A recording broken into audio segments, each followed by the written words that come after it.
नमस्कार, होश की बातें चैनल पर एक बार फिर से आपका स्वागत है। कल हमने बात की थी ध्यान की। धर्म और ध्यान के बारे में बात करने से पहले एक बात मैं कहना चाहूँगा कि एक लोगों के मन में एक ये भ्रांति है कि धर्म या ध्यान या इस टाइप की आध्यात्मिक बातें संसार के प्रति आदमी को विरक्त कर देती हैं, जबकि ऐसा है नहीं। सच्चाई ये है कि धर्म जो है वो जीने की कला है। आप अपने जीवन को कैसे सुंदर, अच्छा और आनंदित तरीके से जी सकते हैं, यही धर्म है। अब धर्म के बारे में जिन लोगों ने हमारे इस धर्म को स्थापित किया हजारों हजार साल पहले, उन्होंने बड़े विचार से, बड़ी मेहनत से इस सारे सिस्टम को तैयार किया। आप छोटा सा एक एग्जाम्पल देता हूँ मैं आपको कि हमारे जितने भी देवी देवताओं के चित्र भी बनाए उन्होंने, वो बड़े प्रतीकात्मक हैं। उनके पीछे एक लॉजिक है, सिंबॉलिक है। देखिए, लक्ष्मी जी को वैभव की देवी माना जाता है। ये माना जाता है कि लक्ष्मी जी प्रसन्न हो गई तो आपके पास कोई ऐश्वर्य की कमी नहीं रहेगी। अब लक्ष्मी जी की जो चित्र है वो दो तरीके से मिलता है। एक तो नागशैया पे भगवान विष्णु लेटे हुए हैं और लक्ष्मी जी उनकी चरण सेवा कर रही हैं। दूसरा, जब लक्ष्मी जी फुर्सत में हैं तो भ्रमण करने निकली हैं, तो उनका वाहन क्या है? उल्लू है। तो उल्लू पे बैठ के वो सैर करने निकली हैं। अब जब आपके जीवन में लक्ष्मी आती है, यानी पैसा आता है, तो आपके जीवन के फ्रेम में आधा चित्र तैयार हो गया, यानी लक्ष्मी जी प्रकट हो गई, लक्ष्मी जी आ गई।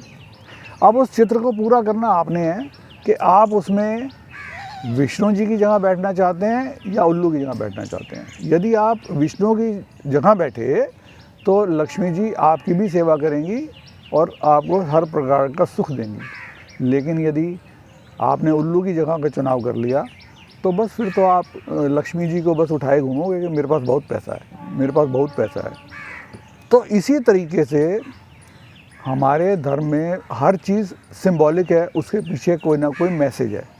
और जहाँ तक हमारे सामाजिक नियम भी बनाए गए हैं वो भी उसी हिसाब से बनाए गए हैं। अब आप इमेजिन कीजिए कि यदि ट्रैफिक के लिए रेड लाइट्स ना हो, ज़ेब्रा क्रॉसिंग्स ना हो, फ्लाईओवर्स ना हो, सड़कों पे दाएं और बाएं चलने की व्यवस्था ना हो, तो कैसे ट्रैफिक चलेगा?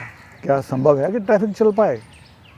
तो इसी तरह समाज के जो नियम बनाए गए थे वो समाज को सुचारू रूप से अच्छे तरीके से चलाने के लिए बनाए गए थे। मुझे अच्छे से याद आता है कि जब पहले हम दिवाली पे जब दीपक जलाया करते थे, तो दीपक घर में लगाने से पहले 4 दीपक मंदिर में रख के आया करते थे और 4 दीपक चौराहे पे रखा करते थे।